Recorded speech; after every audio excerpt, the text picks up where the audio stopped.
আসসালামু আলাইকুম বন্ধুরা, এন.জ গ্রাফিক্স চ্যানেলে আপনাকে স্বাগতম জানিয়ে আজকের ভিডিওটি শুরু করতে যাচ্ছি। তো আজকের ভিডিওতে আমরা স্ক্রিনে যে লোগোটি দেখতে পাচ্ছি, এই লোগোটাকে আমরা নতুন করে ইলাস্ট্রেটর দিয়ে তৈরি করব, যেটাকে ব্যাক ট্রেসিং বলা হয়।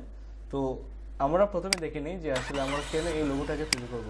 কারণ হচ্ছে এই যে লোগোটা ডিসপ্লেতে দেখতে পাচ্ছেন, এটা হচ্ছে একটা অনলাইন থেকে ডাউনলোড করা লোগো এবং এটির রেজলিউশন খুবই কম এবং এটাতে ওয়াটারমার্ক করা আছে। দেখুন, এটাতে একটা ওয়াটারমার্ক করা আছে, যে ব্র্যান্ড এটা তৈরি করছে ওইটার ওয়াটারমার্ক দেয়া এবং এটা রেজলিউশনও খুবই কম। যদি আমরা জুম করি তাহলে দেখতে পাবেন যে লোগোর কী অবস্থা। এটা দিয়ে আমরা বড় ধরনের কোনো কাজ করতে পারবো না। নাহলে এটা একটা স্কুলের লোগো, তো এটা যদি কোনো কিছু দিয়ে ব্যবহার করতে যাওয়া হয়, ধরেন সাইনবোর্ড, ব্যানার বা এরকম বই পুস্তকে, তাহলে কিন্তু এই লোগো দিয়ে কাজ করা যাবে না। এটা দিয়ে যেহেতু ওয়াটারমার্ক করা আছে আবার রেজলিউশনও কম, সেক্ষেত্রে লোগোটা ক্লিয়ার আসবে না, ঝাপসা হয়ে যাবে, আর সাইনবোর্ডে তো ব্যবহার করা যাবেই না। তো সেই জন্য আমাদেরকে ইলাস্ট্রেটর দিয়ে এই লোগোটাকে পুনরায় তৈরি করে নিতে হবে। তো ইলাস্ট্রেটর দিয়ে যদি তৈরি করে নিই তাহলে যত বড় ইচ্ছে তত বড় আমরা ব্যবহার করতে পারবো লোগোটাকে, ঠিক আছে। তো সেই জন্য আমরা প্রথমেই এই লোগোটাকে এখন তৈরি করে নিই ইলাস্ট্রেটর দিয়ে। তো তার আগে বলে নিই, আপনি যদি আমাদের চ্যানেলে নতুন হয়ে থাকেন তাহলে অবশ্যই সাবস্ক্রাইব করে নেবেন এবং লাইক করে কমেন্ট করে জানাবেন যে আপনার কাছে কেমন লাগলো। যদি বুঝতে সমস্যা হয় তাহলে অবশ্যই জানাবেন, আমরা নেক্সটে সমাধানের চেষ্টা করব, ঠিক আছে। তো চলুন শুরু করা যাক।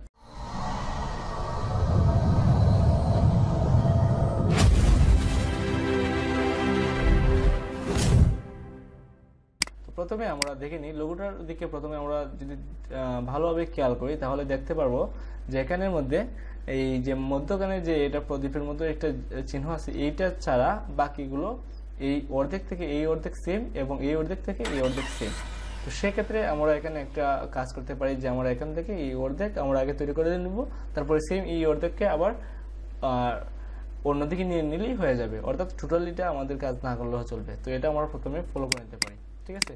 তো যাই হোক, এটাকে আমি এই যে বর্তমানে কিন্তু এটা নাড়াচাড়া করে, সেই জন্য আমি এটাকে ট্রান্সপারেন্সি কিছু কমিয়ে, তারপর আমি অপাসিটি কিছু কমিয়ে আমি এটাকে হাইড করে নিব। এই যে এই বক্সটাকে আমি হাইড করে নিব যাতে এটা নড়াচড়া না করে আমার কাজ করতে সুবিধা হয়।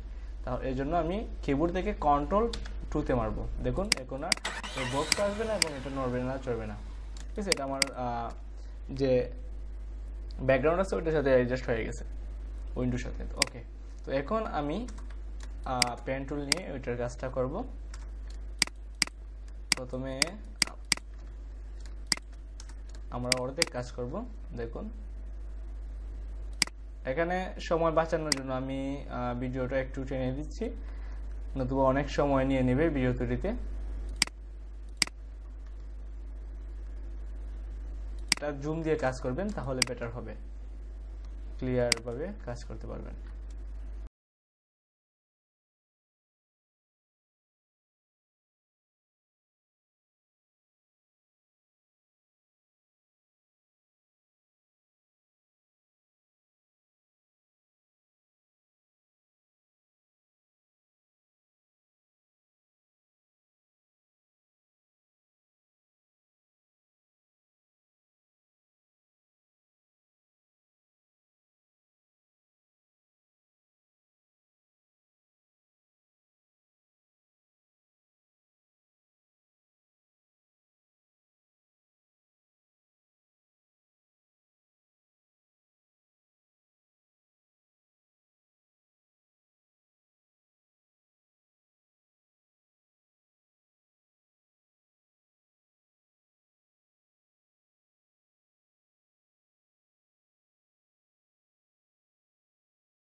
তো দেখুন, আমরা একদিকের সবগুলো ড্রয়িং করে নিলাম, যতগুলো রেখা আছে ওইগুলো আমরা করে নিলাম।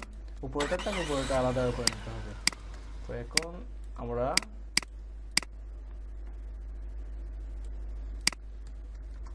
কালার দিয়ে দিতে পারি। কালার দেওয়ার জন্য যেটাতে যে কালার দিব ওইটা সিলেক্ট করে স্ট্রোক করে নিই, জাস্ট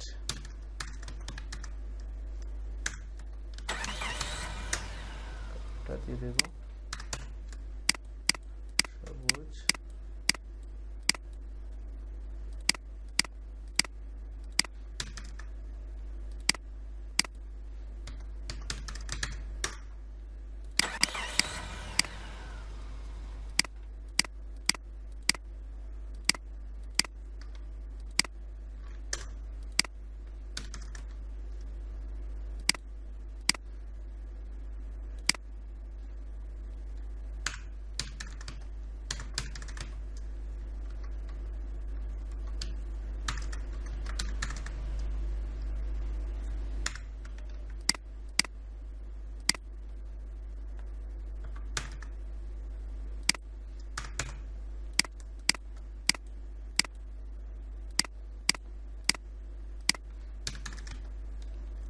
যেটার মধ্যে যে কালার আছে ওই কালারটা প্রথমে দিয়ে নিব।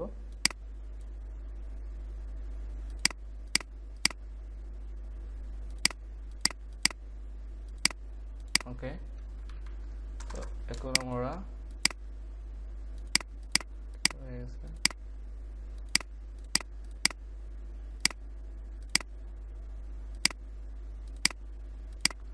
এটা ছিল গ্রেডিয়েন্ট কালার।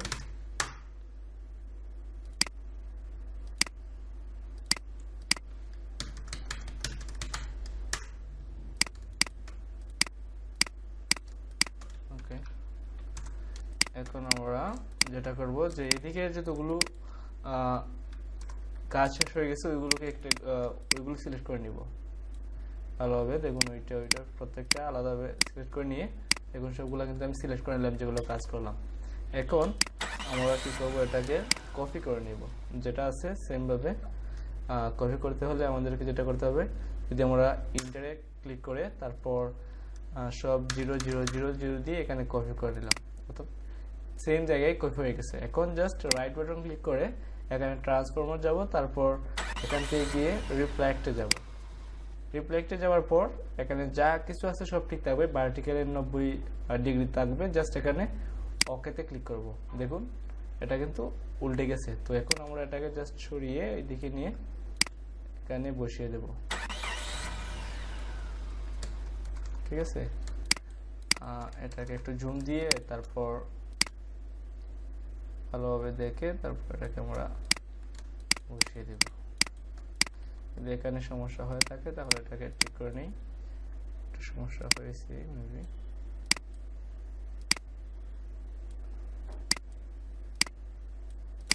ওকে,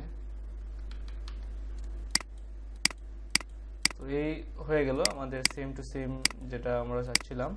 তো এখানে যদি আমার এইটা জয়েন না হয়, জয়েন করে নিলাম, দেন এটাকেও জয়েন করে নিলাম। এটাকে জুম দিয়ে আপনারা এরকম জুম দিয়ে তারপর ঠিক করে নিতে পারবেন, কারণ জয়েন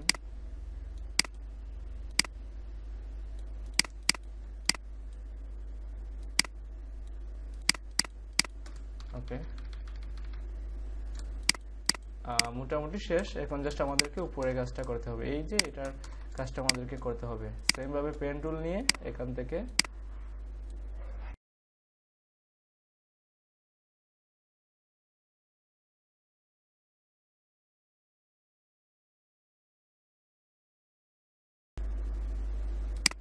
ওকে, তোমরা দুইটা পেন টুল দিয়ে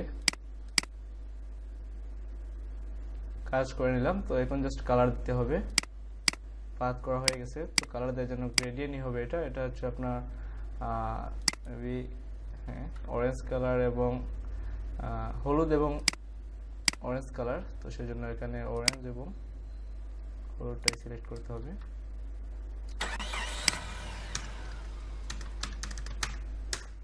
অরেঞ্জ অ্যান্ড এখানে হলুদ পড়বে। ওকে, হয়ে গেল। কত ইজিলি আমরা তৈরি করে নিতে পারলাম। তো এখন আমরা এটাকে সম্পূর্ণ এদিক থেকে সরিয়ে আনতে পারি এবং এটাকে গ্রুপ করে নিলাম, ঠিক আছে। এটাকে গ্রুপ করে নিলাম। এখন আমরা এটাকে কন্ট্রোল আল্ট্রা 2 দিয়ে এটার টপটা ছাড়াবো এবং দেখুন আমরা এটাকে ট্রান্সপারেন্সি 100% করে দিই, ঠিক আছে। তো এখন দেখুন যে ওইটাতে যে ওয়াটারমার্ক ছিল এটাতে কিন্তু আমাদের ওয়াটারমার্কটা নেই। এখানে কালারটা একটু ভিন্ন হয়েছে, ওইটার কালারটা ঠিক করে নিই। এটা হবে আরও ডিপ কালার, অর্থাৎ প্রায় অনেকটা রেডের মতন। আমি এটাকে 80 দিয়ে নিলাম, হয়ে গেছে মেবি। ওকে, তো দেখুন আমরা যেটা করলাম, এই যে যেটা পাথ করে নতুন করে তৈরি করলাম, এটা হচ্ছে আমাদের পাথ করে নতুন করে তৈরি করা। এখন আমরা এটাকে যত জুমই করি না কেন দেখুন এটা কিছুই হবে না, ঠিক আছে। এটা কিছুই হবে না। তো যত বড় ইচ্ছে তত আমরা তৈরি করতে পারবো লোগো বা যে কোনো জায়গায়। এবং এটার অবস্থা দেখুন, এটা কি অবস্থা হয়। ওকে, তো আমাদের হয়ে গেল লোগোটা তৈরি করা। তো আশা করি সবাই বুঝতে পারেন। যদি বুঝতে কোনো সমস্যা হয় তাহলে অবশ্যই কমেন্ট করে জানাবেন। আর আপনি যদি আমাদের চ্যানেলে নতুন হয়ে থাকেন তাহলে অবশ্যই সাবস্ক্রাইব করে আমাদের সাথেই থাকবেন। তো আজকের মতন এখানেই, সবাইকে ধন্যবাদ জানিয়ে বিদায় নিচ্ছি। খুদা হাফেজ।